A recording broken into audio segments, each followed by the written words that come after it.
গারো কলোনির উদ্যোগে গতকাল রাত থেকে শুরু হয়েছে ১৯তম রাজ্যভিত্তিক ওয়াংগালা উৎসব। চলবে সোমবার পর্যন্ত।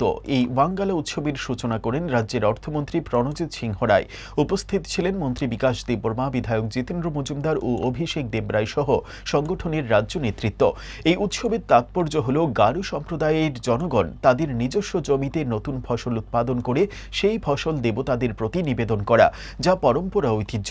এই উৎসবকে কেন্দ্র করে শুধু গারো সম্প্রদায়ের লোকেরাই নয়, এই উৎসবে সামিল হন অগণিত মানুষ। সমস্ত সম্প্রদায়ের জনগণ এই মেলাকে সামনে রেখে বিভিন্ন ধরনের দোকান নিয়ে বসেন। এই ওয়াংগালা উৎসবে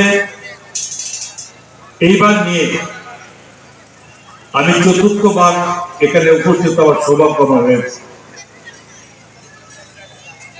এবং এখানে আমাকে প্রত্যেকবারে আমন্ত্রণ জানানো হয়।